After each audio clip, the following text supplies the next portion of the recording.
मेरे दिल में बसने वाले प्रभु मुझे तेरे जैसा बना दे। मेरे दिल में बसने वाले प्रभु मुझे तेरे जैसा बना दे। गाएं।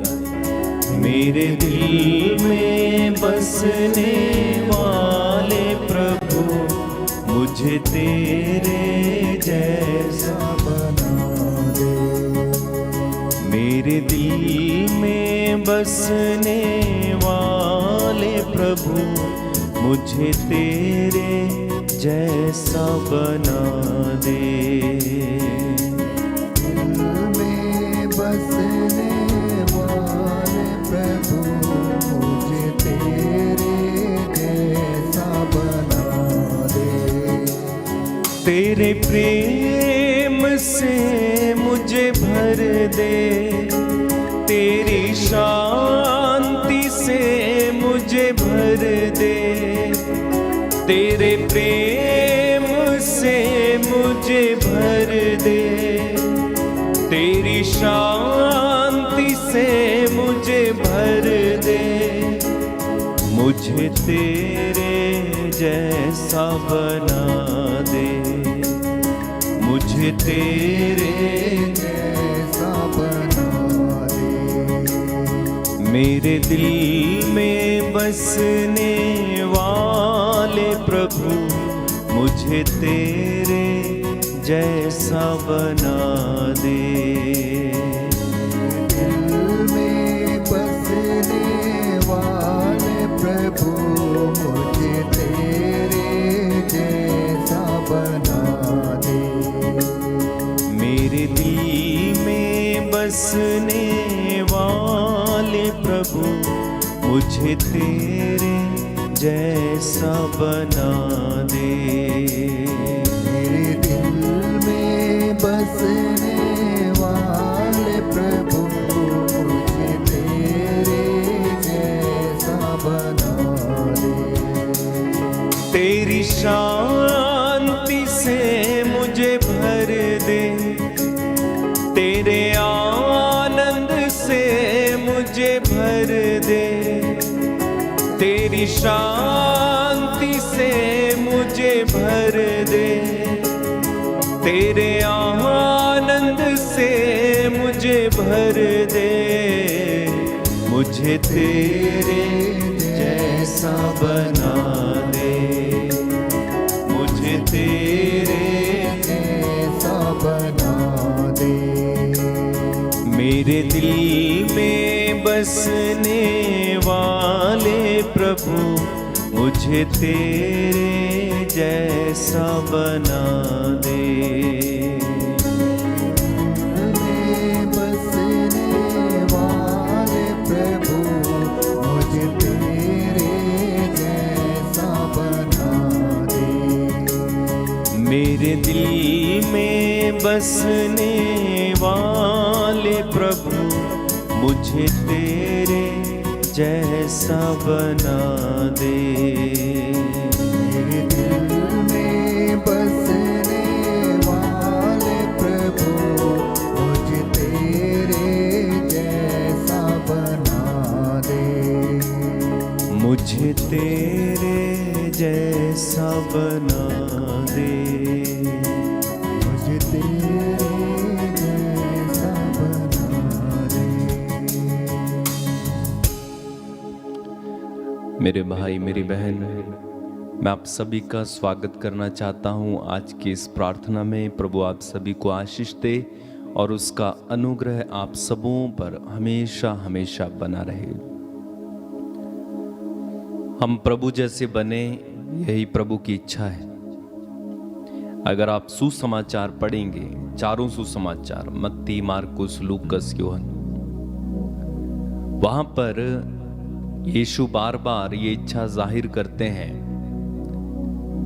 कि हम पिता के जैसे बने। प्रभु बार बार कहते हैं मेरा अनुसरण करो,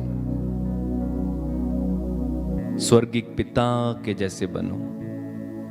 और आप पढ़ेंगे यूहन्ना के सुसमाचार उसके अध्याय 17 में प्रभु बार बार पिता से ये प्रार्थना करते हैं कि पिता जैसे मैं और आप एक हैं, ये भी हमारे साथ एक बने। और फिर वो कहते हैं कि ये तुझे एकमात्र सच्चे परमेश्वर को जान ले, यही अनंत जीवन है। अनंत जीवन क्या है? एकमात्र सच्चे परमेश्वर को जानना ही अनंत जीवन है, ईश्वर को जानना। यूहन्ना का सुसमाचार बहुत अच्छा है।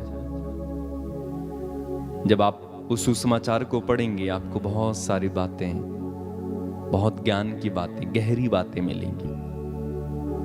प्रभु कहते हैं कि ये तुझे एकमात्र सच्चे ईश्वर को जान ले, यही अनंत जीवन है।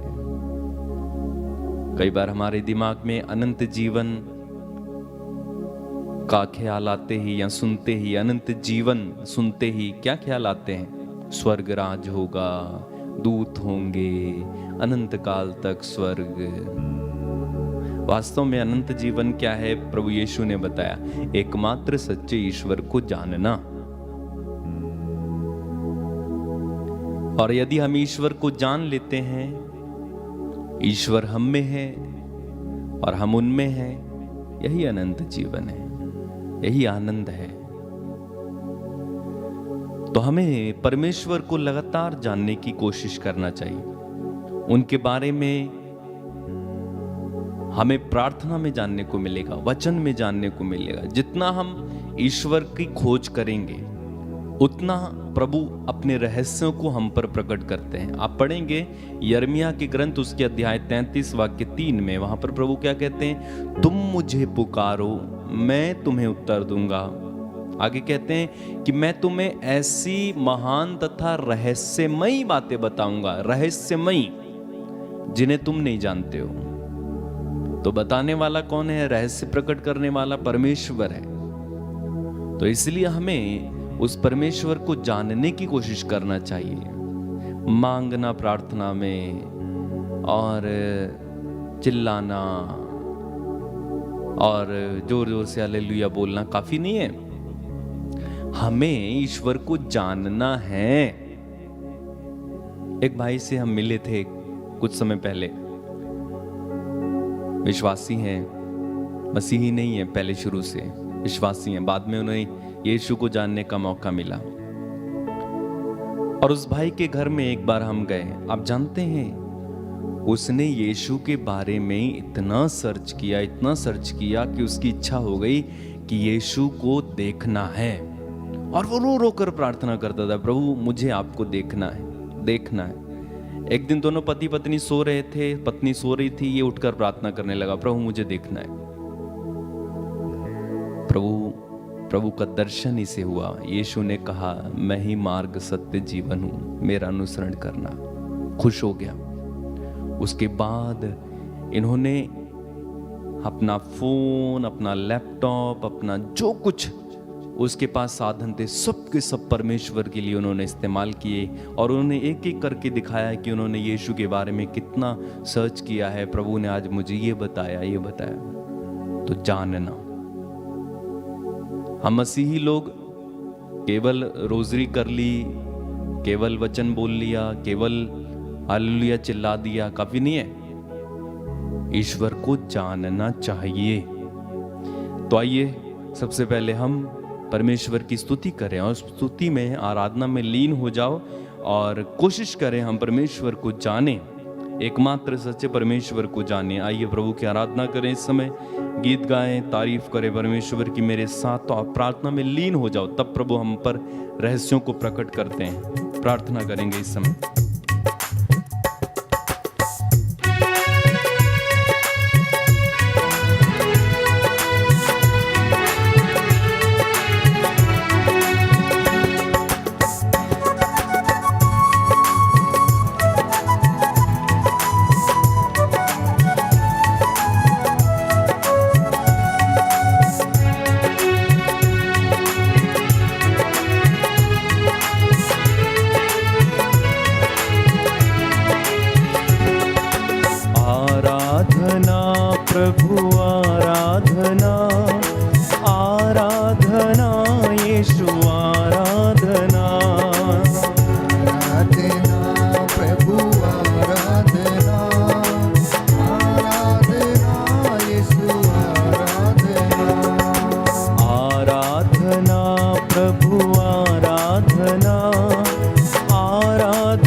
आराधना, एक साथ आराधना प्रभु आराधना, आराधना यीशु आराधना,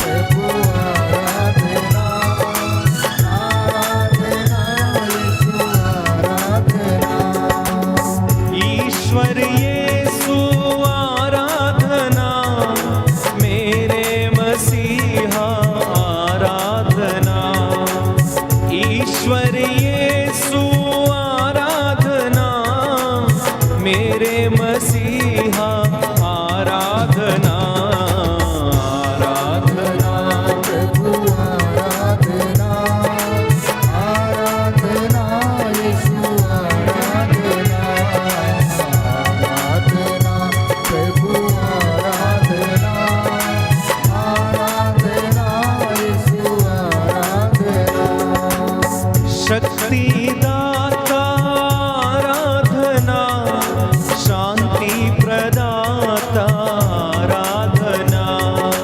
शक्तिदाता आराधना, शांति प्रदाता आराधना, आराधना प्रभु आराधना, आराधना यीशु आराधना, आराधना प्रभु आराधना, आराधना यीशु आराधना, करुणा सागर आराधना, दीन दयालु आराधना, करुणा सागर आराधना, दीन दयालु आराधना, आराधना प्रभु आराधना, मिलकर गाएं, तारीफ करें परमेश्वर की। आराधना यीशु आराधना,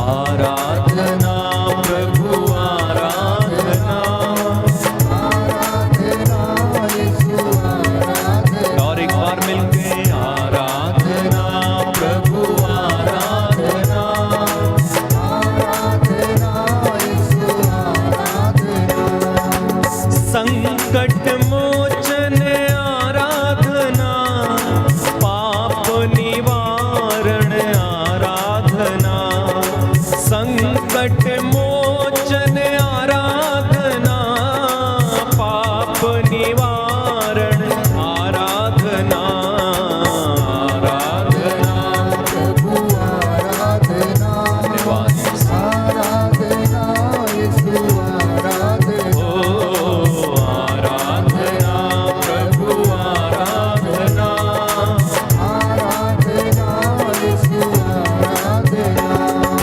मरियम नंदन आराधना, ईश्वर सुत की आराधना, मरियम नंदन आराधना, ईश्वर सुत की आराधना, आराधना प्रभु आराधना, तारीफ करें परमेश्वर की इस समय। आराधना यीशु आराधना, ओ आराधना प्रभु आराधना, आराधना यीशु आराधना, जीवन दाता आराधना, मुक्ति प्रदाता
विश्वास के साथ आराधना तेरी करते प्रभु, संतों के संग सभी दूतों के साथ। हालेलुया आमीन हालेलुया हालेलुया आमीन हालेलुया। मुंह खोल के हालेलुया आमीन हालेलुया हालेलुया आमीन हालेलुया। दया करा कर भक्ति के साथ प्रभु, यस लॉर्ड करुणा का सागर तू ही प्रभु। हालेलुया आमीन हालेलुया हालेलुया आमीन हालेलुया। हालेलुया आमीन हालेलुया हालेलुया आमीन हालेलुया।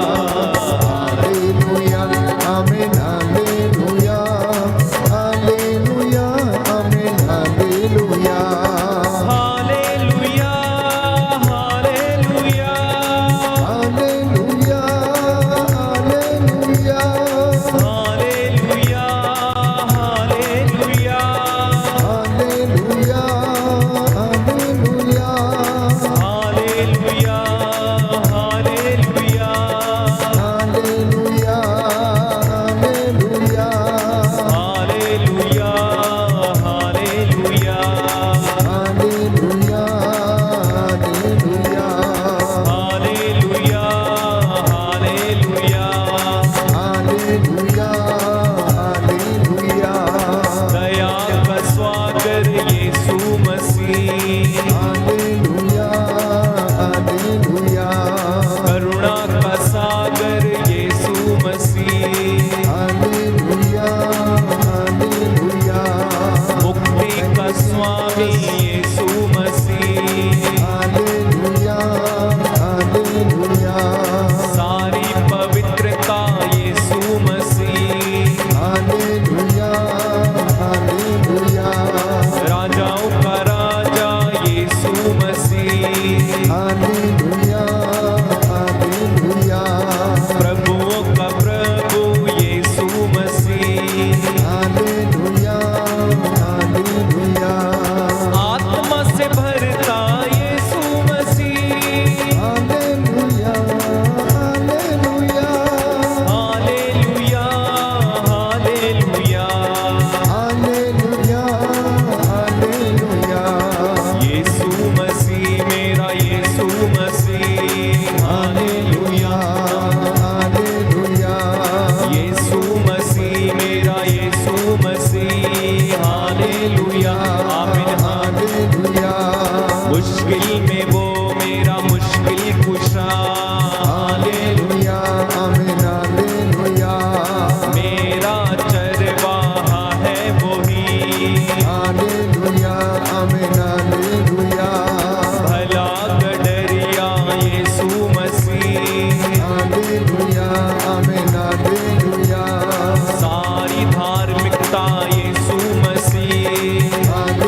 हालेलुया हालेलुया हालेलुया हालेलुया हालेलुया हालेलुया हालेलुया हालेलुया हालेलुया हालेलुया हालेलुया।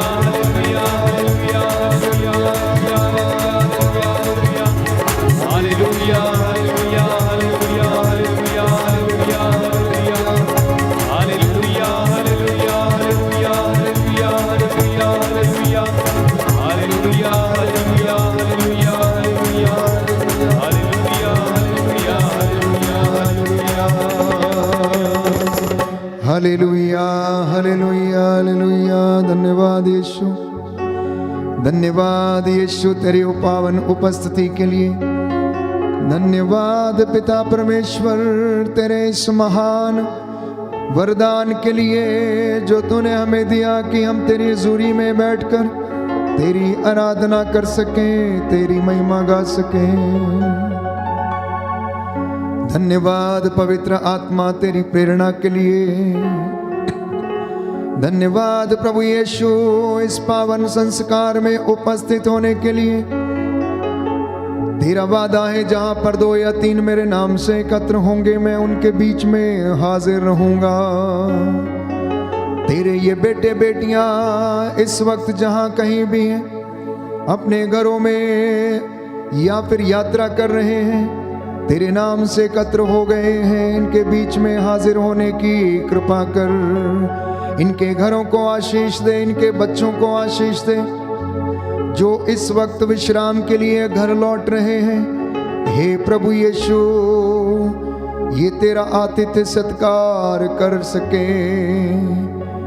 मैं तेरा दास इस वक्त तेरे चरणों में उपस्थित होकर तेरी इस प्रजा के साथ तेरी आराधना करता हूँ, तेरी महिमा गाता हूँ, तेरी जय जयकार करता हूँ।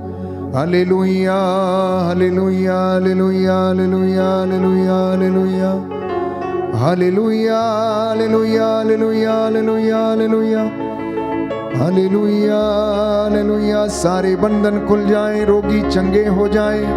तू अपने बच्चों का चढ़ावा कबूल कर, धन्यवाद की प्रार्थनाएं कबूल कर। आज की रात्रि इनके चौखटों बिछौनों के ऊपर तेरा सामर्थ उतरे और इन्हें सुरक्षा और संरक्षण प्रदान करे। प्रभु यीशु तेरे पवित्र लहू का संरक्षण इन्हें प्रदान कर। हे पिता ईश्वर, इनके घर के चारों ओर आग की दीवार बनकर इनकी रक्षा करना। तेरे स्वर्गदूत इनकी अगुवाई करें और इनकी सहायता करें। प्यारे भाई प्यारी बहन, इस वक्त हम पवित्र पावन उपस्थिति में मौजूद हैं। प्रभु यीशु इस वक्त इस पावन संस्कार के रूप में हमारे बीच में हाजिर हुए हैं। हम उसकी आराधना करें, स्तुति करें और उसकी महिमा गाएं। हम अपना जीवन प्रभु को समर्पित करें। प्यारे भाइयों और बहनों, ये सुंदर समय है कि प्रभु हमारे बीच में हाजिर होते हैं और हमारी प्रार्थनाओं को सुनते और वो स्वीकार करते हैं। इस वक्त प्रभु का मस्सा हमारे बीच में बह रहा है, उसका सानिध्य हमें घेरे हुए हैं, उसकी महिमा हमारे ऊपर और हमारे घर में प्रियजनों छाई हुई है। पवित्र आत्मा हमारे ऊपर छाया हुआ है। इसलिए अपना जीवन प्रभु को समर्पित करना, समर्पण में छुटकारा है। हृदय और आत्मा से सच्चे आराधक बन के प्रभु की स्तुति करना और वो हमें आशीष और चंगाई प्रदान करेगा। प्रियजनों, प्रभु का सामर्थ्य इस वक्त बह रहा है। उसका पवित्र लहू वो हमारे ऊपर छिड़कता और हमें आशीष प्रदान करता है। प्रभु के नाम से इस वक्त आप लोग एकत्र हुए हैं और उसकी आशीष को इस वक्त आप अनुभव करें। यदि आप अपने घर में हैं तो प्रभु की महिमा गाएं। यदि आप यात्रा कर रहे हैं तो प्रभु की स्तुति करते जाएं और उसके भजन गाते जाएं। जितने भी लोग मेरे साथ ऑनलाइन प्रार्थना में जुड़ रहे हैं, प्रभु आप सभी लोगों को अपना सामर्थ्य प्रदान करें और आपके जीवन में चंगाई आ जाए। हालेलुया, हालेलुया, हालेलुया। हालेलुया। यीशु की स्तुति हो, यीशु की स्तुति, यीशु को धन्यवाद, यीशु को धन्यवाद, यीशु की आराधना हो, यीशु की आराधना, यीशु की महिमा हो, यीशु की महिमा, यीशु को धन्यवाद, यीशु को धन्यवाद। हालेलुया, हालेलुया, हालेलुया, हालेलुया, हालेलुया, हालेलुया, हालेलुया। हालेलुया। अपने दोनों हाथों को जोड़ें, प्रभु का स्वागत करें और कहें, यीशु प्यारे मेरे दिल में आओ।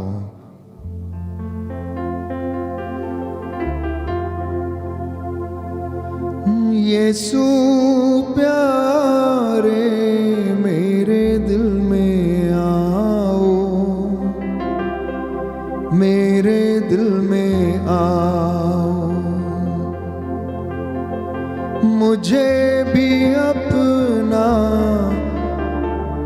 प्यार दिखाओ, प्यार दिखाओ। प्रियजनों, सच्चे हृदय से प्रभु को पुकारना, अपने घर में प्रभु का स्वागत करना, वो दुखियों से दूर नहीं है। जो प्रभु ये कहता है, यदि तुम पुकारोगे तो मैं तुम्हारी पुकार सुनूंगा। पुकारते जाना। जो लोग निराश हैं, अपने जीवन में हताश हैं, हार चुके हैं अपनी जिंदगी से, अपनी जिंदगी को समाप्त करना चाहते हैं, एक बार प्रभु को परख कर देख लेना कि वह कितना भला है। वो कहता है कि तुम मेरे पास आओ और मैं तुम्हें अनंत जीवन प्रदान करूंगा, मैं तुम्हें विश्राम दूंगा।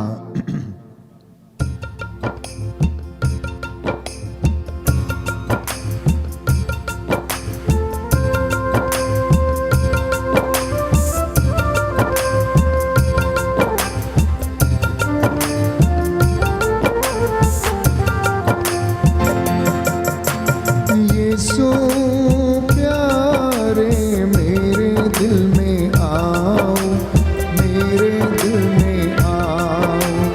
यीशु प्यारे मेरे दिल में आओ, मेरे दिल में आओ, मुझे भी अपना प्यार दिखाओ, प्यार दिखाओ, मुझे भी अपना प्यार दिखाओ, प्यार दिखाओ।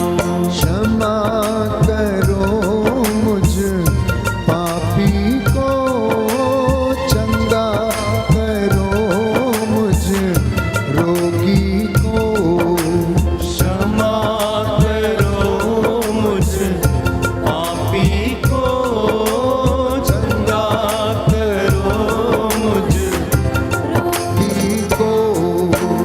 यीशु प्यारे मेरे दिल में आओ, मेरे दिल में आओ। यीशु प्यारे मेरे दिल में आओ, मेरे दिल में आओ। मुझे भी अपना, मुझे भी अपना प्यार दिखाओ, प्यार दिखाओ। दर्शन दो मुझ अंधे को,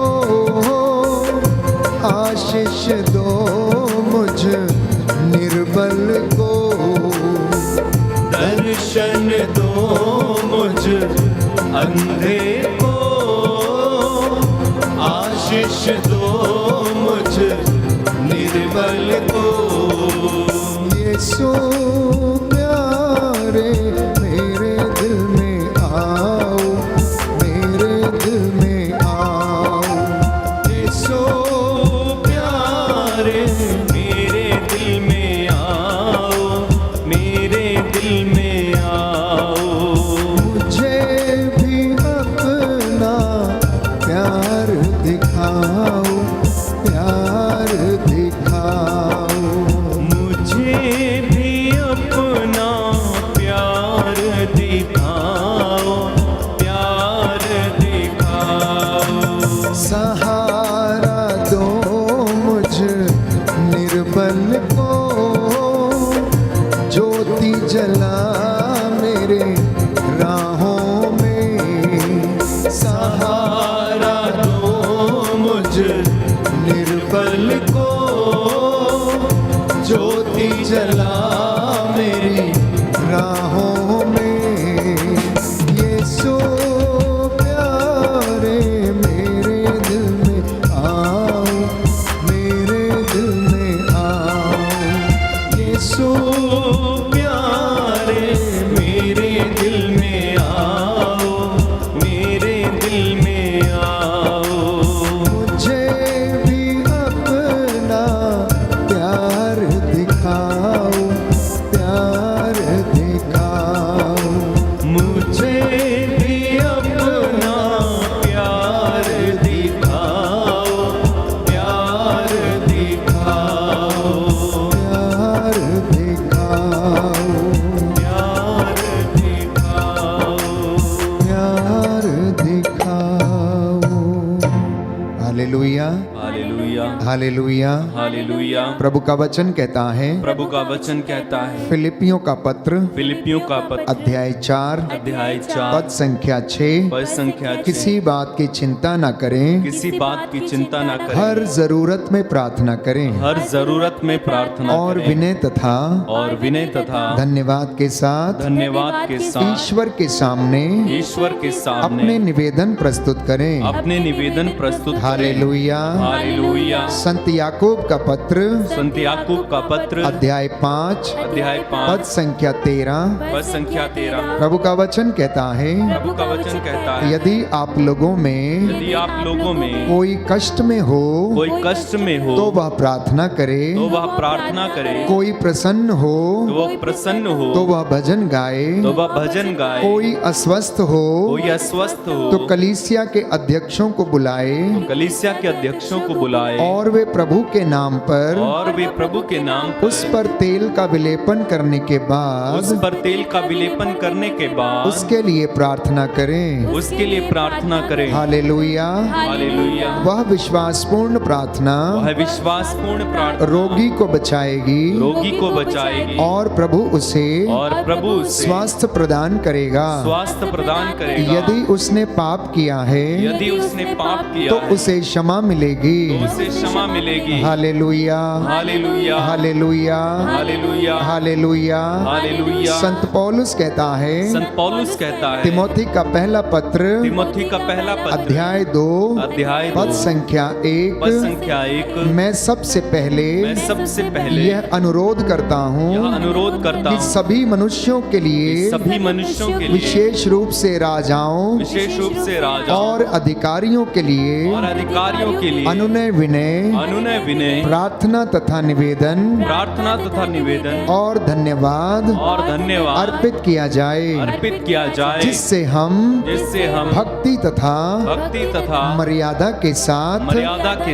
निर्विघ्न तथा शांत जीवन बिता सकें। शांत जीवन बिता सकें। Hallelujah, hallelujah. हे प्रभु यीशु, हे प्रभु यीशु, मेरे घर में आइए, मेरे घर में मैं आइए, आपका स्वागत करता हूँ। आपका स्वागत करता मेरे हूँ। परिवार पर, मेरे परिवार, मेरे बच्चों पर, मेरे बच्चों मेरे पर, जीवन पर, मेरे जीवन पर, मेरे कामकाज पर, मेरे कामकाज मेरी पर, योजनाओं पर अधिकार लीजिए। अधिकार लीजिए। हालेलुया, हालेलुया। हालेलुया, हालेलुया। हालेलुया। हालेलुया। जिसके पास बाइबल हो वह खोले। इस वक्त भजन के माध्यम से हम अपनी प्रार्थनाओं को प्रभु के चरणों में रखें और प्रभु की स्तुति करें। वो सर्वव्यापी पिता ईश्वर जो नित्य प्रतिदिन हमारी राह देखता रहता है, उसकी दया अपार है। कृतज्ञ हृदयों के लिए यह शोभन है कि वे लोग उसकी महिमा करें और उसकी स्तुति गाएं। इस वक्त प्रभु आप लोगों को ब्लेस करे और आशीष और चंगाई प्रदान करे। मेरे साथ मिलकर प्यारे भाई प्यारी बहन अपने प्रभु ईश्वर की हम स्तुति करें और आराधना करें, क्योंकि वह अनंत काल तक सदा एक रूप रहता है। उसकी दया का कभी अंत नहीं होता है प्यारे भाइयों और बहनों। इसलिए हमारे लिए ये निहायत ही ज़रूरी है कि हम नित्य प्रतिदिन उसकी आराधना करें और उसकी महिमा गाते रहें। स्तोत्र संख्या 147 हम दोहराएंगे प्रभु की महिमा और स्तुति करते हुए। साम नंबर 147।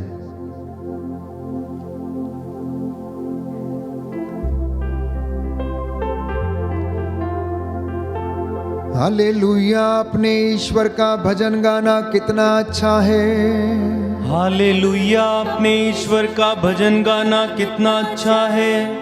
उसकी स्तुति करना कितना सुखद है। उसकी स्तुति करना कितना सुखद है। प्रभु यरूशलेम को पुनः बनवाता, प्रभु यरूशलेम को पुनः बनवाता और इजरायली निर्वासितों को एकत्र करता है। और इजरायली निर्वासितों को एकत्र करता है। प्रभु दुखियों से दूर नहीं, प्रभु दुखियों से दूर नहीं, वह दुखियों को दिलासा देता, वह दुखियों को दिलासा देता और उनके घावों पर पट्टी बांधता है। और उनके घावों पर पट्टी बांधता है। वह तारों की संख्या निश्चित करता, वह तारों की संख्या निश्चित करता और एक एक वो नाम लेकर पुकारता है। और एक एक को नाम लेकर पुकारता है। हमारा प्रभु महान, हमारा प्रभु महान, सर्वशक्तिमान और सर्वज्ञ है। सर्वशक्तिमान और सर्वज्ञ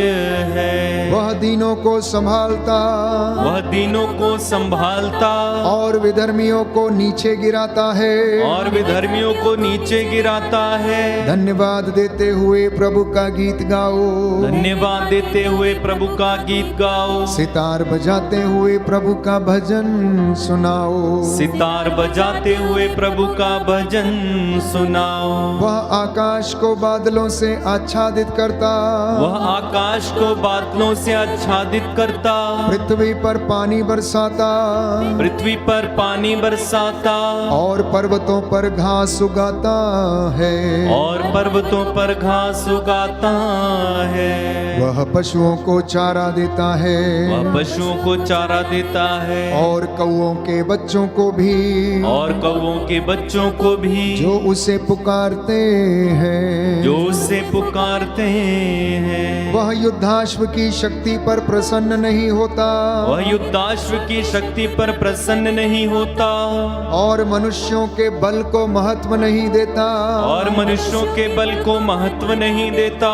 प्रभु श्रद्धालु भक्तों पर प्रसन्न होता है। प्रभु श्रद्धालु भक्तों पर प्रसन्न होता है। उन लोगों पर जो उसकी कृपा का भरोसा करते हैं। उन लोगों पर जो उसकी कृपा का भरोसा करते हैं। यरूशलेम प्रभु की स्तुति कर, यरूशलेम प्रभु की स्तुति कर। सियोन अपने ईश्वर का गुणगान कर। सियोन अपने ईश्वर का गुणगान कर। उसने तेरे फाटकों को सुदृढ़ बना दिया, उसने तेरे फाटकों को सुदृढ़ बना दिया। उसने तेरे यहाँ के बच्चों को आशीर्वाद दिया, उसने तेरे यहाँ के बच्चों को आशीर्वाद दिया।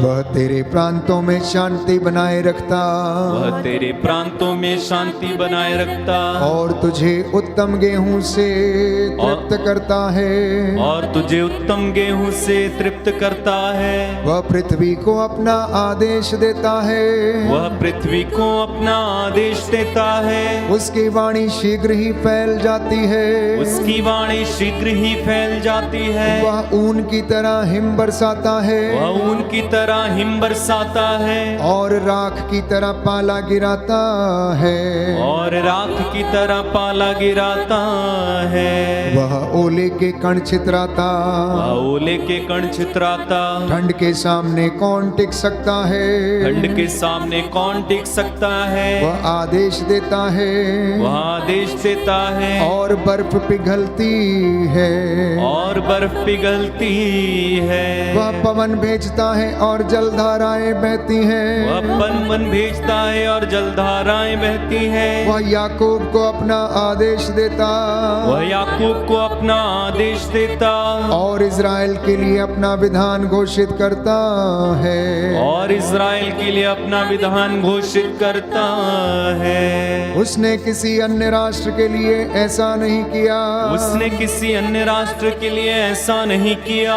उसने उनके लिए अपने नियम नहीं प्रकट किए, उसने उनके लिए अपने नियम नहीं ही प्रकट किए। हालेलुया हालेलुया हालेलुया हालेलुया हालेलुया हालेलुया हालेलुया हालेलुया।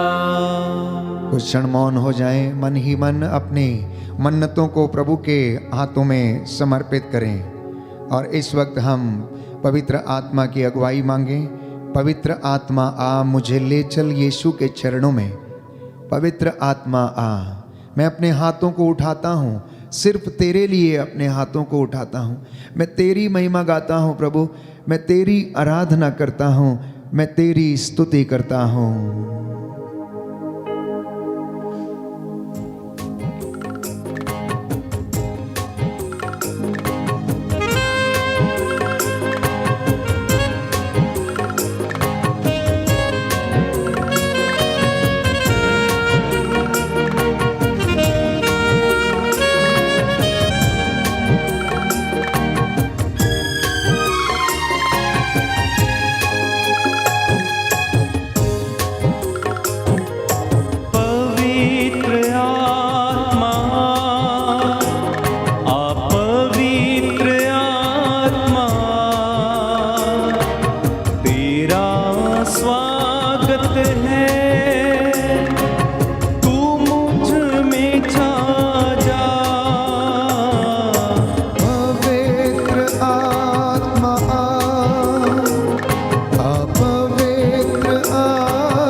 प्रियजनों, प्रभु का वचन एफेसियों का पत्र अध्याय 5 पद संख्या 10 में हमें बताता है कि आप लोग ये पता लगाते रहें कि कौन सी बातें ईश्वर को प्रिय हैं। जिसके पास बाइबल हो वो खोल ले और आप इस वचन को पढ़ें। एफेसियों का पत्र अध्याय 5 पद संख्या 10 में प्रभु का वचन ये कहता है कि आप लोग उन बातों का पता लगाते रहें जो ईश्वर को प्रिय हैं।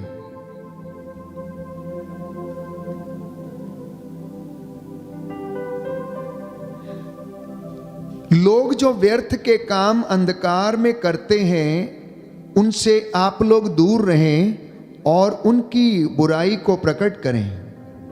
वे जो काम गुप्त रूप से करते हैं उनकी चर्चा करने में भी लज्जा आती है। ये आज का संदेश है। प्रभु चाहता है कि आप लोग उन बातों का पता लगाएं कि कौन सी बातें ईश्वर को प्रिय हैं। मैं नित्य प्रतिदिन आपके साथ प्रभु की वेदी पर उपस्थित होकर आराधना करता हूं और आपके साथ मिलकर प्रभु की महिमा हम गाते हैं और वचन को हम सुनते हैं और प्रभु हमसे बातें करता है। मैं विश्वास करता हूं क्योंकि वो वचन के द्वारा हमसे बोलता है। इसलिए बाइबल हमें बताती है कि प्रभु का वचन ये कहता है कि मैंने ईश्वर से यही वरदान मांगा कि मैं प्रभु की सौम्यता के दर्शन करूं और उसके सौम्यता के दर्शन करने के लिए, उस मंदिर की देखरेख करने के लिए मैं जीवन भर प्रभु के घर में निवास करूं।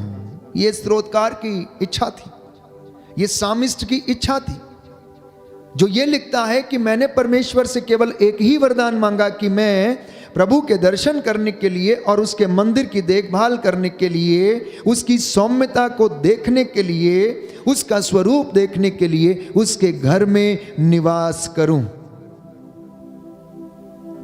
अगर हम लोग राजाओं का पहला ग्रंथ अध्याय 19 पद संख्या 9 में हम पढ़ेंगे तो प्रियजनों, वहां पर प्रभु का वचन हमें बताता है। राजाओं का पहला ग्रंथ अध्याय 19 पद संख्या 9 और उससे आगे। राजाओं का पहला ग्रंथ अध्याय 19 पद संख्या 9। First book of Kings chapter 19 verse 9। एलिया होरेब पर्वत के पास पहुंचा और एक गुफा के अंदर चलकर उसने वहां पर रात बिताई। उसे प्रभु की वाणी यह कहते हुए सुनाई पड़ी, एलिया तुम यहां क्या कर रहे हो? उसने उत्तर दिया, विश्वमंडल के प्रभु ईश्वर के लिए अपने उत्साह के कारण मैं यहां हूं। इजराइलियों ने तेरा विधान त्याग दिया है, तेरी वेदियों को उसने नष्ट कर डाला और तेरे नबियों को तलवार के घाट उतारा। मैं ही बच गया हूं और वे मुझे भी मार डालना चाहते हैं। प्रभु ने उससे कहा, निकल आओ और पर्वत पर प्रभु के सामने उपस्थित हो जाओ। तब प्रभु उसके सामने से होकर आगे बढ़ा। प्रभु के आगे आगे एक प्रचंड आंधी चली, पहाड़ फट गए और चट्टानें टूट गईं, किंतु प्रभु आंधी में नहीं था।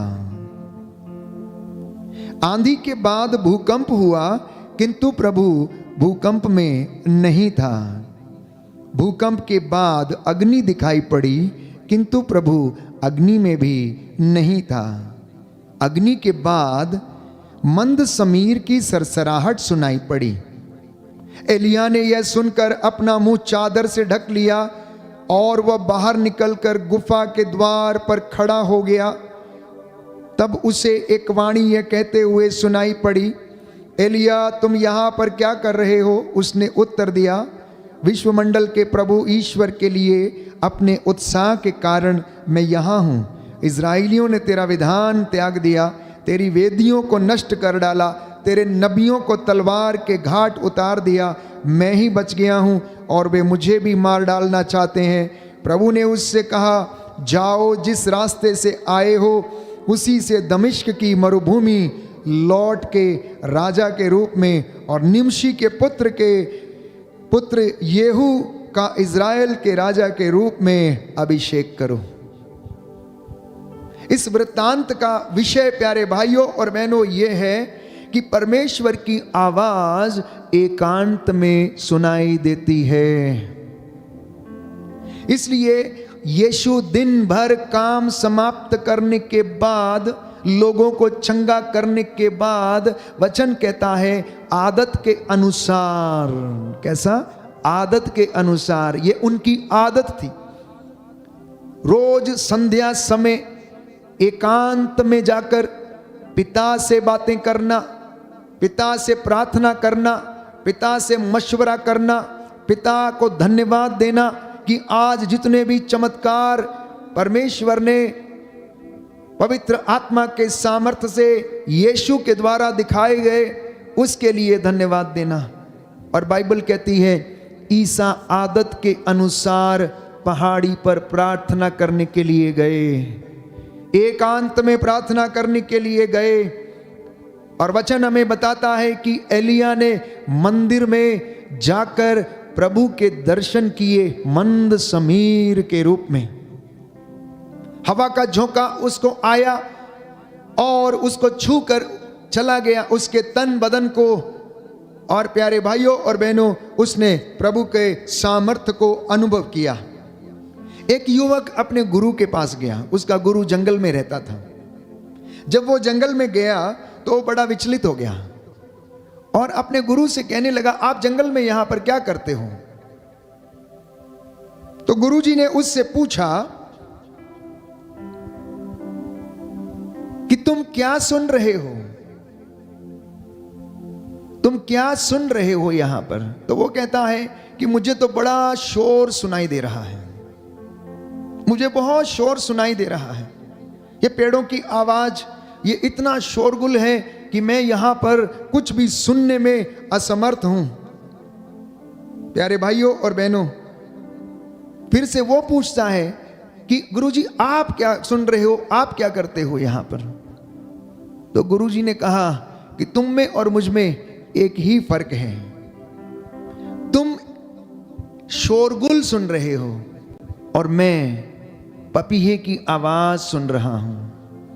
मैं तमाम सृष्टि के सृजित इन जीव जंतुओं की आवाज सुन रहा हूं। मैं उस साइलेंस को अनुभव कर रहा हूं जो इस जंगल में व्याप्त है, जिसे तुम नहीं सुन सकते।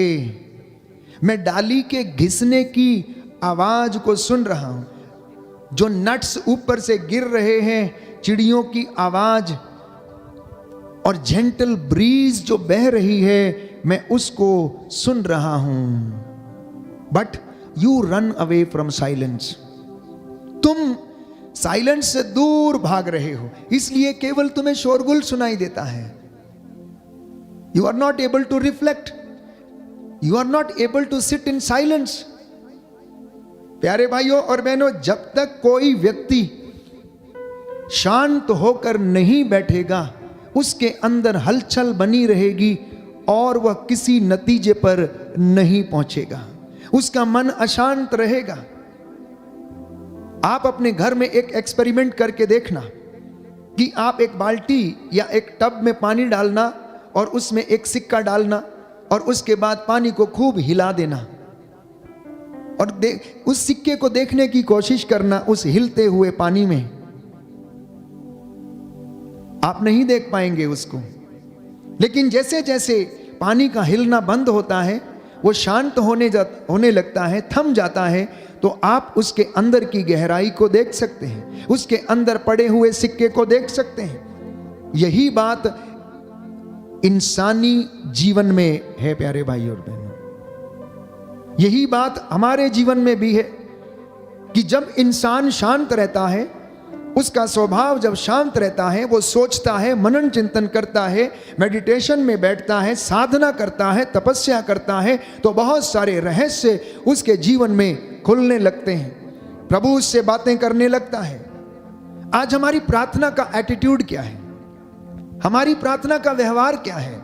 हमारी प्रार्थनाएं प्यारे भाइयों और बहनों, ऐसा लगता है जैसे शॉपिंग के लिए जाते समय एक बड़ी लिस्ट बना लेना और उसमें सामान लिख के ले जाना। जब हम प्रार्थना के लिए आते हैं, our attitude is shopping list attitude. दूसरा व्यवहार हमारी प्रार्थनाओं में है कि शिकायतों की लिस्ट हमारे पास रहती है। जब हम किसी प्रार्थना में बैठते हैं या फिर किसी से बातचीत करते हैं या किसी प्रचारक से सलाह लेने के लिए जाते हैं या प्रभु के दास से कुछ पूछने के लिए जाते हैं, तो हमारी कंप्लेंट्स ही कंप्लेंट्स रहती हैं। अधिकांशतः प्यारे भाइयों और बहनों, हमारी जो प्रार्थनाएं हैं वो रट्टू तोते के समान रहती हैं, जो हम दोहराते हैं। लेकिन जब हम साधना में बैठते हैं, जब हम तपस्या में बैठते हैं, जब हम प्रभु के सामने उपस्थित हो जाते हैं, जब वो हमसे बातें करना शुरू करता है, तो हमारे जीवन में रहस्यों को खोलने लगता है। Hallelujah, hallelujah. यीशु की स्तुति हो, यीशु की स्तुति यीशु को धन्यवाद, यीशु को धन्यवाद, यीशु की आराधना हो, यीशु की आराधना, यीशु की महिमा हो, यीशु की महिमा, यीशु को धन्यवाद। यीशु को धन्यवाद। हे प्रभु यीशु, हे प्रभु यीशु, मेरे जीवन में मेरे जीवन में शांति आ जाए, शांति आ जाए, चंगाई आ जाए। चंगाई आ जाए। हालेलुया, हालेलुया, हालेलुया, हालेलुया, हालेलुया। हालेलुया। तो यीशु ने प्यारे भाइयों और बहनों ऐसे ऐसे काम किए जिन्हें हम बाइबल में पढ़ते हैं, जो हमारी सोच के परे हैं। जिन कामों को और चमत्कारों को देखकर हम असमंजस में पड़ जाते हैं, क्योंकि उसके लिए कुछ भी असंभव नहीं है। तो मुझे और आपको यीशु के जैसा बनने की आवश्यकता है। जिस तरह से यीशु पिता के साथ बातें करने के लिए जाता था, नित्य प्रतिदिन आदत के अनुसार पहाड़ी पर चढ़ता, पिता को धन्यवाद देता था, आज प्रभु के लोगों को, विश्वासियों को एकांत में बैठकर रात में या सुबह के पहर में या संध्या समय प्रभु का धन्यवाद करने की आवश्यकता है। और मुझे बड़ी खुशी है कि संध्या के ये 2 घंटे मैं आपके साथ उपस्थित होकर प्रभु की आराधना कर सकता हूँ। आप मेरे साथ इस वक्त जो वेदी के सामने बैठे हैं और जो ऑनलाइन मेरे साथ जुड़े हुए हैं, हम प्रभु की आराधना कर रहे हैं और प्रभु हमसे बातें कर रहा है अपने वचन के माध्यम से। इसलिए आज का जो वचन है प्यारे भाइयों और बहनों, प्रभु हमें बताना चाहता है कि हम उसकी इच्छा को जाने, उसकी इच्छा को पहचाने। हमारी पहचान यीशु मसीह होनी चाहिए। हम परमेश्वर की पहचान में हम बढ़े। हमारी कृपा का स्तर रोजमर्रा की जिंदगी में बढ़ना चाहिए, कम नहीं होना चाहिए, बल्कि जैसे जैसे हम प्रार्थना में बढ़ते जाते हैं, हमारी कृपा भी वैसे वैसे बढ़ती जाए। तो प्रभु को सर्वप्रथम प्यारे भाइयों और बहनों ईमानदारी, वफादारी और पवित्रता प्रिय है। इसलिए वचन हमें बताता है पेतरुस का पहला पत्र अध्याय 1 पद संख्या 15 में कि पवित्र बनो क्योंकि मैं पवित्र हूं। पवित्र बनो क्योंकि मैं पवित्र हूं। क्षमा करो और तुम्हें भी क्षमा किया जाएगा, दो और तुम्हें भी दिया जाएगा। बोलिए आमीन, आमीन, हालेलुया, हालेलुया। हे प्रभु यीशु, हे प्रभु यीशु, आपका ये पवित्र वचन आपका ये पवित्र वचन मेरे जीवन में मेरे जीवन में पूरा हो जाए। पूरा हो जाए। मुझे पवित्र बनने की पवित्र बनने कृपा प्रदान कीजिए। कृपा प्रदान कीजिए। हालेलुया, हालेलुया, हालेलुया। हालेलुया। तो पवित्र बनने के लिए पवित्रता की साधना करना होगा। पवित्र बनने के लिए पवित्रता की साधना करना होगा। मैंने आपके लिए वचन पढ़ा एफेसियों के पत्र अध्याय 5 पद संख्या 10 से कि लोग अंधकार में छिपकर ऐसे घृणित काम करते हैं जिनकी चर्चा करना भी मुमकिन नहीं है, जिनकी चर्चा भी नहीं की जा सकती। लेकिन प्रभु ये कहता है कि तुम पवित्र बनो, तुम मेरे पास आओ, मैं तुम्हें शांति प्रदान करूंगा। मेरा जुआ अपने ऊपर ले लो, जैसा मैंने तुम्हारे साथ किया वैसा तुम भी एक दूसरे के साथ किया करो। दूसरी बात, यीशु हमसे चाहता है कि हम उसके जैसे बने, हम उसके जैसे बने। और ये कृपा हर एक विश्वासी को मिलनी चाहिए। यीशु ने अपने जीवन में सभी लोगों का स्वागत किया, चाहे छोटा हो, बड़ा हो, अमीर हो, सबके साथ बैठे। फरीसियों के साथ, शास्त्रियों के साथ, वो ऐसे लोगों के घर में गए उनको चंगा किया।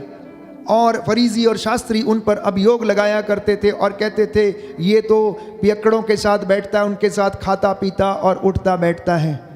लेकिन प्रभु का उद्देश्य तो यही था कि वह उनसे प्रेम करे और उन्हें अपनी ओर आकर्षित करे, परमेश्वर के मार्ग पर उन्हें चलाए और ईश्वर की कृपा से वे लोग भर जाएं। प्यारे भाइयों और बहनों, लेकिन आज इंसान शांत नहीं है, अशांत है।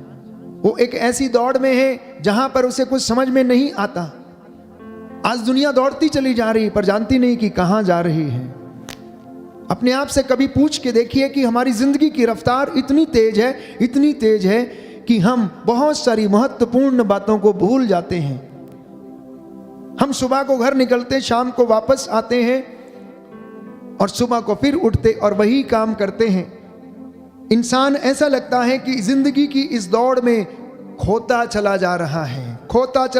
और प्रभु यीशु ने कहा मनुष्य को इससे क्या लाभ यदि वो संसार प्राप्त कर ले लेकिन अपनी आत्मा गंवा दे। मनुष्य को इससे क्या लाभ यदि वो सारी दुनिया प्राप्त कर ले, सारी धन दौलत प्राप्त कर ले, सब कुछ उसे मिल जाए, लेकिन उसकी आत्मा ना बचे तो इससे उसे क्या लाभ है? उसे कोई लाभ नहीं है। प्यारे भाइयों और बहनों, तो हमारा जो रवैया है, एरोगेंट एटीट्यूड जो है, जो ईश्वर को रिजेक्ट करता है, उसकी वजह से हम उसकी महिमा से वंचित होते हैं। मैं आपके लिए एक दृष्टांत पढ़ूंगा मत्ती के सुसमाचार से अध्याय 22 से प्यारे भाइयों और बहनों, कि क्यों आखिर इंसान ईश्वर की महिमा से वंचित हो जाता है। क्योंकि उसका जो एटीट्यूड है, उसका जो व्यवहार है, वो रिजेक्शन वाला व्यवहार है। इसलिए बाइबल कहती है, प्रभु का वचन कहता है, ज्योति संसार में आई लेकिन लोगों ने क्या चुना? अंधकार चुना। ज्योति संसार में आई, लोगों ने अंधकार चुना। उन्होंने क्रूस की शिक्षा को मूर्खता समझा, उन्होंने प्रभु के प्रेम के बलिदान को उन्होंने समझ नहीं पाया। तो मत्ती का सुसमाचार अध्याय 22 पद संख्या 1 और उससे आगे ईसा उन्हें फिर दृष्टांत सुनाने लगे और उन्होंने कहा, स्वर्ग का राज्य उस राजा के सदृश है जिसने अपने पुत्र के विवाह में भोज दिया। उसने आमंत्रित लोगों को बुला लाने के लिए अपने सेवकों को भेजा, लेकिन वे आना नहीं चाहते थे। राजा ने फिर दूसरे सेवकों को ये कहते हुए भेजा, अतिथियों से कह दो, देखिए मैंने अपने भोज की तैयारी कर ली है। मेरे बैल और मोटे मोटे जानवर मारे जा चुके हैं, सब कुछ तैयार है, विवाह भोज में पधारिए। अतिथियों ने इसकी परवाह नहीं की। कोई अपने खेत की ओर चला गया तो कोई अपना व्यापार देखने के लिए। दूसरे अतिथियों ने राजा के सेवकों को पकड़ा और उनका अपमान किया और उन्हें मार डाला। क्या यही बात आज की दुनिया में नहीं है?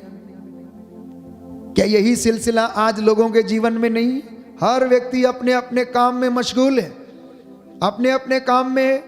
कोई व्यापार की ओर चला जाता है, कोई कहता है मेरा बिजनेस छूट रहा है, कोई व्यक्ति ये कहता है मेरी नाइट ड्यूटी है तो सुबह आके मुझे सोना है, इसलिए मैं चर्च नहीं जा सकता हूं। क्या करूं फादर जी, छुट्टी नहीं मिलती है, बॉस छुट्टी नहीं मिलता। तो कभी कभी मैं ऐसे लोगों से कह देता हूं कि ऐसी नौकरी छोड़ दो जहां पर आपको प्रभु के लिए समय नहीं मिलता है, क्योंकि ऐसी नौकरी एक ना एक दिन आपके लिए या तो सिरदर्द बन जाएगी या आपका स्वास्थ्य खराब कर देगी। दिन रात जाग कर नौकरी करना, दिन रात पैसे के पीछे दौड़ना, हो सकता है इससे आपका स्वास्थ्य खराब हो जाए और आप दुर्बल हो जाएं और काम ना कर पाएं। तो यही सिलसिला आज भी जारी है। लोग अपने व्यापार में हैं, कोई इधर उधर चला जाता है, प्रभु का भोज लेने के लिए वो नहीं आता। तो दूसरे अतिथियों ने राजा के सेवकों को पकड़ा और उनका अपमान किया, उन्हें मार डाला। राजा को बहुत क्रोध आया, उसने अपनी सेना भेजकर उन हत्यारों का सर्वनाश किया और उनका नगर जला दिया। तब राजा ने अपने सेवकों से कहा, विवाह भोज की तैयारी तो हो चुकी है, किंतु अतिथि इसके योग्य नहीं ठहरे। इसलिए चौराहों पर जाओ और जितने भी लोग मिल जाएं सबको विवाह भोज में बुला लाओ। सेवक सड़कों पर गए और भले बुरे जो भी मिले सबको बटोर कर ले आए और विवाह मंडप अतिथियों से भर गया। राजा अतिथियों को देखने आया तो वहां पर उसकी दृष्टि एक ऐसे मनुष्य पर पड़ी जो विवाह उत्सव के वस्त्र नहीं पहने था। उसने उससे कहा, भाई, विवाह उत्सव के वस्त्र पहने बिना तुम यहाँ कैसे आ गए? वह मनुष्य चुप रहा। तब राजा ने अपने सेवकों से कहा, इसके हाथ पैर बांध कर इसे बाहर अंधकार में फेंक दो, वहां ये लोग रोएंगे और दांत पीसते रहेंगे, क्योंकि बुलाए हुए तो बहुत हैं लेकिन चुने हुए थोड़े हैं। इस दृष्टांत में अगर हम देखें, so the arrogant attitude of rejecting God's omnipotence, ये हमें इस पे नजर आता है। वो परमेश्वर जो सब जगह विद्यमान है, उसके बुलावे को, उसके निमंत्रण को अस्वीकार करना, ये मनुष्य के लिए सबसे बड़ा आज्ञा का उल्लंघन है। इतना ही नहीं, राजा ने आदेश दिया कि जाओ, जितने बुरे भले हैं उन सबको बटोर कर ले आओ, और उनका मंडप जो था वो लोगों से भर गया। तो दूसरे भाग में मेहमान जो विवाह के वस्त्र नहीं पहने था, इसका जिक्र किया गया है। ये बिल्कुल नियम, कायदे, कानून और पालन करने वाला नहीं था, इसलिए वो पूछने पर वो चुप रहा। पुराने जमाने में जब शादियां हुआ करती थी तो विवाह मंडप में प्रवेश करने के लिए बड़े बड़े राजाओं महाराजाओं के महलों में एक कोट दिया जाता था। विवाह के वस्त्र पहनकर ही उस मंडप में प्रवेश किया जा सकता था। इसलिए इस बात का जिक्र है कि इस व्यक्ति ने विवाह के वस्त्र नहीं पहने थे। लोगों के बीच में यूनिफॉर्मिटी को दर्शाने के लिए उस द्वार के ऊपर कोट रखा हुआ करता था और उसे पहनकर उसे अंदर जाना पड़ता था, परंतु इस व्यक्ति ने नहीं पहना, ये ऐसे ही चला गया। ये इस बात का प्रतीक है कि ये व्यक्ति को कायदे, कानून, नियम पालन करने, आज्ञा पालन करने से शायद कोई मतलब नहीं था। उसका एटीट्यूड बड़ा लथार्जिक था, उसमें कोई उत्साह नहीं था। उसके लिए सारी चीजें यूं ही थी, ऐसे ही थी, चलता है, हो जाएगा, टेकन फॉर ग्रांटेड, और विवाह मंडप में वो प्रवेश कर जाता है। अब राजा के दरबार में गया है, वहां पर विवाह मंडप में प्रवेश करेगा तो क्या राजा उसे बख्शेगा? नहीं बख्शेगा, क्योंकि वो विवाह के वस्त्रों में नहीं है, वो यूं ही अंदर चला आया है। हालांकि बहुत सारे लोग बटोर कर लाए गए थे, तो मैं समझता हूं कि उनको विधिवत मंडप में प्रवेश कराया गया होगा, लेकिन ये व्यक्ति किसी कारणवश यूं ही उसमें चला गया। तो राजा के दरबार में विवाह उत्सव के वस्त्र दिए जाते थे, उसको पहनकर विवाह मंडप में जाना होता था। राजा की उदारता से यह व्यक्ति भली भांति परिचित था, लेकिन फिर भी राजा को क्या करना चाहता था? वो इंसल्ट करना चाहता था। यह व्यक्ति राजा की उदारता से भली भांति परिचित था कि राजा महान है, उसके बुलावे पर अतिथि नहीं आए, लेकिन वो चौराहों पर खड़े हुए लोगों को ले आया है। ये फिर भी उस राजा की इंसल्ट करना चाहता था और विवाह उत्सव के वस्त्र बिना पहने वो प्यारे भाइयों और बहनों मंडप में प्रवेश करता है। विवाह उत्सव के वस्त्र स्वर्गीय आभूषणों के प्रतीक हैं। You must understand what is the meaning of the wedding clothes. अगर इसको आत्मिक और आध्यात्मिक रीति से मनन चिंतन करेंगे तो विवाह उत्सव के वस्त्र पहनने का मतलब है स्वर्गीय आभूषण। स्वर्ग में प्रवेश करने के लिए वो बातें, वो गुण, वो आशीषें जो हमारे जीवन में होनी चाहिए, सौम्यता, पवित्रता, विश्वास, सहनशीलता, प्रेम, सेवा, ईमानदारी, शांति, प्रज्ञा, ये आभूषण है जिसके तहत हम स्वर्ग के राज्य में प्रवेश कर सकते हैं। अगर ये आभूषण हमारे शरीर पर नहीं है तो प्यारे भाइयों और बहनों, बाइबल हमें साफ साफ कहती है, शराबी, ओझे, जादूगर, हर तरीके की बुरी बातों को प्रेम करने वाले, परनिंदक, निंदा करने वाले, ये सब के सब क्या करेंगे? स्वर्ग राज्य में प्रवेश नहीं करेंगे, क्योंकि ये स्वर्गीय आभूषणों से लदे हुए नहीं हैं। तो इसलिए हम अपने आप से पूछे, मनन चिंतन करें कि क्या हम जब प्रभु की हुजूरी में आते हैं तो हम इन बातों को मनन चिंतन कर पाते हैं या नहीं? क्या हम इस दृष्टांत को समझते हैं? क्या ये हमारे जीवन में कुछ मायने रखता है? क्या ये हमारे जीवन में एप्लीकेबल हो सकता है कि हम इन स्वर्गीय आभूषणों को पहने, पवित्र वस्त्र पहनकर प्रभु के मंदिर में प्रवेश करें? ये आदेश था, ये आदेश था प्यारे भाइयों और बहनों। याजक जब पूजा करेगा, प्रार्थना करेगा, बलिदान चढ़ाएगा तो वो पवित्र वस्त्र पहनकर वो करेगा। मूसा की संहिता के अनुसार ये आदेश उन्हें दिए गए थे। इसलिए बाइबल कहती है पवित्र वस्त्र पहनकर प्रभु की आराधना करने के लिए जाओ। तो अगर स्वर्ग में विवाह उत्सव का भोज में भाग लेना है तो हमें वस्त्र पहनने पड़ेंगे, और वो वस्त्र है पवित्रता के वस्त्र, वो वस्त्र हैं विनम्रता के वस्त्र, वो वस्त्र हैं सेवा के वस्त्र, वो वस्त्र हैं प्यारे भाइयों और बहनों प्रभु का दिन पवित्र रखने के वस्त्र, वो वस्त्र हैं सत्य बोलने के वस्त्र, प्रेम, शांति, सहनशीलता, सौम्यता, और तभी हम ईश्वर के दर्शन कर पाएंगे। और इन सब को प्राप्त करने के लिए प्रभु हमें कृपा प्रदान करता है। इसलिए एजेकियल के ग्रंथ अध्याय 36 पद संख्या 25 में प्रभु का वचन ये कहता है कि पवित्र जल वो उन लोगों के ऊपर छिड़केगा और उनमें नवजीवन आ जाएगा। वे एक नया हृदय और एक नई आत्मा को क्या करेंगे? ग्रहण करेंगे, और परमेश्वर उन्हें एक नया हृदय और एक नई आत्मा प्रदान करेगा। नया हृदय, नई आत्मा, इससे ये स्वर्गीय आभूषणों के प्रतीक हैं।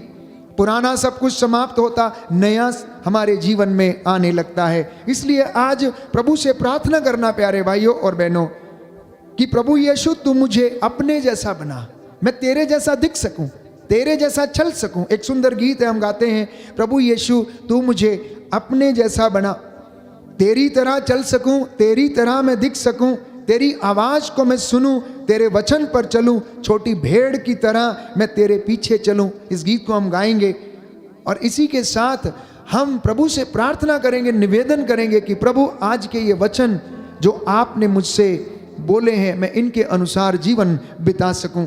क्योंकि बाइबल हमें कहती है कि प्रभु का वचन ये कहता है अब वे लोग धार्मिकता के वस्त्र पहनेंगे। तो स्वर्गीय आभूषण प्यारे भाइयों और बहनों धार्मिकता के आभूषण हैं। यदि आपकी धार्मिकता सच्ची है, पवित्र है, XYZ कोई भी हो, किसी डिनोमिनेशन का हो, किसी भी कलीसिया का हो, अगर वो प्रभु यीशु मसीह पर विश्वास करने वाला है तो उसकी धार्मिकता सच्ची होगी। और यदि वो सच्चे हृदय से प्रभु के पीछे चलता है तो वह स्वर्ग में स्वर्गीय आभूषणों के साथ प्रवेश करेगा। तो इसलिए मसीहों के लिए यह चुनौती है। अपने आप से पूछिए कि मेरा जीवन कैसा है? क्या मैं सच्चा मसीह हूं या नहीं हूं? क्या मैं सच्चा अनुयायी हूं या नहीं? क्या एक छोटी भेड़ की तरह यीशु के पीछे चल पाता हूं या नहीं? क्या मैं उन बातों का पता लगाता हूं कि जो प्रभु को प्रिय है? अपने आप से पूछना। जितने भी लोग मुझे इस वक्त सुन रहे हैं, अपने आप से पूछिए, अपने घर वालों से पूछिए कि क्या वास्तव में आप बाइबल के अनुसार चलते हैं? जो बाइबल आप रोज संडे को या फिर किसी भी प्रार्थना सभा में अपने हाथ में लेकर जाते हैं, आप उसे पढ़ते हैं, क्या ये एग्जीक्यूट होती है? क्या चरित्रार्थ होती है? प्यारे भाइयों और बहनों, जब हम स्वर्ग राज्य में प्रवेश करेंगे तो ये बाइबल के अनुसार हमारा जजमेंट होगा। एक तरफ ये होगी और दूसरी तरफ हम होंगे, और इसके अनुसार हमारा हिसाब किया जाएगा। स्वर्ग जाने का टिकट ये है। इसलिए मैं बार बार कहता हूं कि अगर अपना चरित्र का आईना देखना है तो इसे खोल लीजिए। आप आध्यात्मिकता में कितने बड़े हैं, अगर आप जानना चाहते हैं तो इसे खोल लीजिए और पढ़ लीजिए। आप कितने बड़े विश्वासी हैं, आप कितने बड़े धर्मी हैं, ये जानना अगर चाहते हैं तो लोगों से नहीं सुनना, क्योंकि वो लोग झूठी प्रशंसा करते हैं। आप खुद इसको पढ़ना, चाहे वो किसी भी कलीसिया का व्यक्ति क्यों ना हो, किसी भी डिनोमिनेशन का व्यक्ति क्यों ना हो। अगर आपके हाथ में अपनी बाइबल है तो आप उसे खोल कर पढ़ें और प्रभु आपसे बताएगा कि तुम कहां पर खड़े हो। ये हमारे आध्यात्मिकता का आईना है, ये हमारे चरित्र का आईना हमें दिखाता है, ये हमारे सामाजिक जीवन का आईना हमें दिखाता है, ये हमारे व्यवहारिक जीवन का आईना हमें दिखाता है। जिस तरह से आप शीशे के सामने खड़े होकर अपना चेहरा देखते हैं, इस बाइबल को यदि आप खोलेंगे, पढ़ेंगे, तो ये आपको आपकी आत्मा, आपका जीवन, आपका व्यवहार, आपकी धार्मिकता के विषय में बताएगा। एंड यू कैन स्केल, आप अपने जीवन को स्केल से नाप सकते हैं, और ये स्केल है। इसलिए प्रभु से प्रार्थना करना, निवेदन करना कि प्रभु यीशु मुझे अपने जैसा बना, मैं तेरी तरह विनम्र बन सकूं, मैं तेरी तरह चल सकूं, मैं तेरी तरह दिख सकूं। सुंदर भजन है, मेरे पीछे गाइएगा।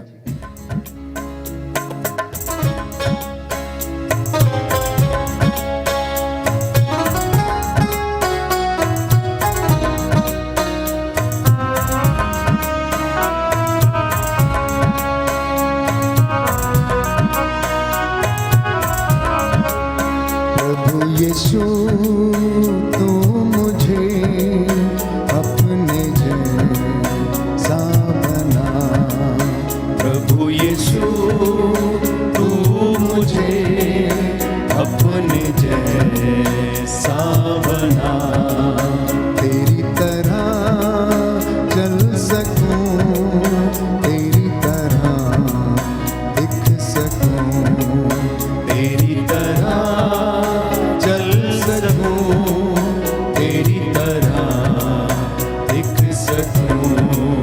प्रभु यीशु तू मुझे अपने जैसा बना, प्रभु यीशु तू मुझे अपने जैसा बना।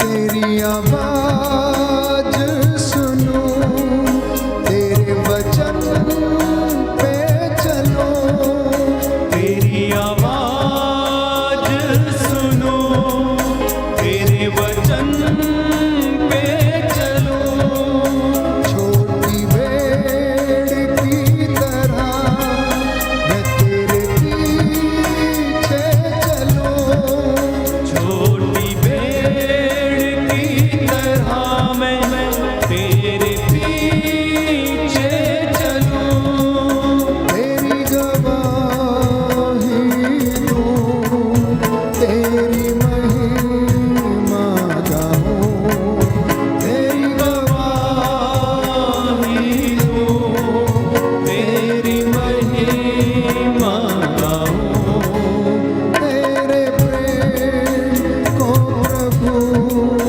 सब में बांटा करूं, तेरे प्रेम को प्रभु सब में बांटा करूं। प्रभु यीशु तू मुझे अपने जैसा बना, प्रभु यीशु तू मुझे अपने जैसा बना, तेरी तरह दिख सकूं, तेरी तरह चल सकूं, तेरी तरह दिख सकूं, तेरी तरह चल सकूं।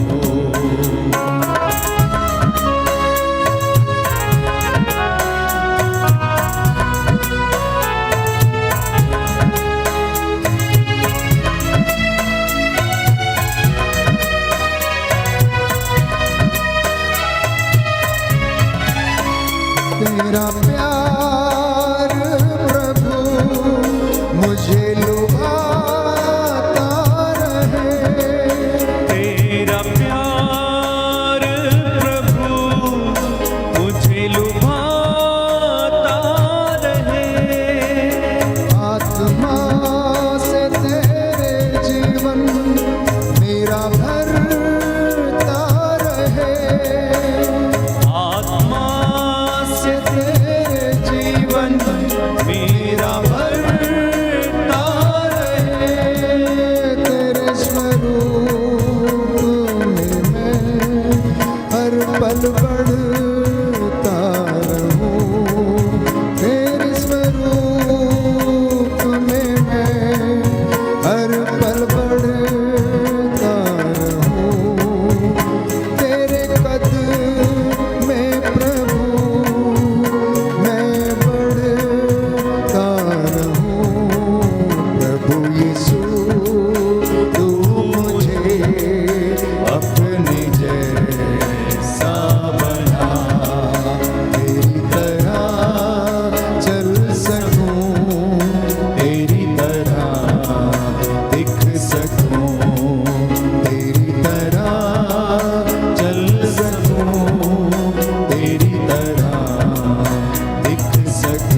प्रियजनों, स्वर्गीय आभूषणों को ग्रहण करना पहली बात। दूसरी बात, उन बातों का पता लगाना जो प्रभु को प्रिय हैं। तीसरी बात, एकांत में बैठकर प्रभु के साथ जुड़ जाना। चौथी बात, प्रभु के लिए उत्साहित रहना, और वो आपको आनंद प्रदान करेगा। यही आज हमने इन वचनों के माध्यम से सीखा और प्रभु ने हमें समझाया है। पांचवी बात, संत यूहन्ना के पहले पत्र अध्याय 5 पद संख्या 1 में प्रभु ये कहता है, जो यह विश्वास करता है कि ईसा ही मसीह है वह ईश्वर की संतान है। जो यह विश्वास करता है कि ईसा मसीह परमेश्वर का पुत्र है और उसने उसे इस संसार में भेजा है, और वही मसीह है, वही प्रॉमिस्ड मसाया है, प्रियजनों वो ईश्वर की संतान है। जो जन्मदाता को प्यार करता है वह उसकी संतान को भी प्यार करता है। इसलिए संत यूहन्ना पहले पत्र अध्याय 5 पद संख्या 3 में लिखता है कि ईश्वर की आज्ञाओं का पालन करना यही ईश्वर का प्रेम है, यही हमारा उसके प्रति प्रेम है। यदि मैं और आप ईश्वर की बातों को सुन सकते, चल सकते, उनको महसूस कर सकते, अनुभव कर सकते हैं, उन्हें धारण कर सकते हैं, तो ये हमारे प्रेम की अभिव्यक्ति है। एक मसीह को, एक विश्वासी को नित्य प्रतिदिन ये करने की आवश्यकता है। इस वक्त ये चंगाई की प्रार्थना का समय होगा। मैं आपके लिए प्रार्थना करूंगा। जितने भी लोग इस वक्त हमारे साथ ऑनलाइन प्रार्थना में जुड़े हैं, प्रभु आप सभी के निवेदनों को इस वक्त सुने और कबूल करे। आप लोगों को चंगाई प्रदान करे। जो जीवन में निराश हैं, हताश हैं, मैं आपको विश्वास दिलाता हूँ, विश्वास करेंगे तो ईश्वर की महिमा देखेंगे। जो बीमार हैं आप ढारस रखें। दुखों में महिमा छाई हुई है प्यारे भाइयों और बहनों।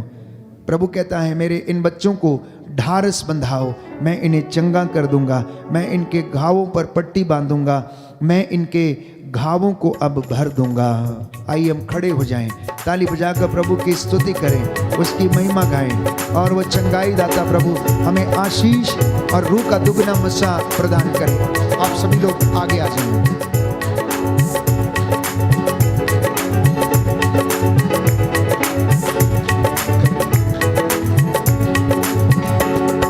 छुटकारा छुटकारा छुटकारा छुटकारा छुटकारा छुटकारा छुटकारा छुटकारा छुटकारा छुटकारा छुटकारा छुटकारा यीशु नाज़री ने दिया छुटकारा, यीशु नाज़री ने दिया छुटकारा, यीशु नाज़री ने दिया छुटकारा, यीशु नाज़री ने दिया छुटकारा।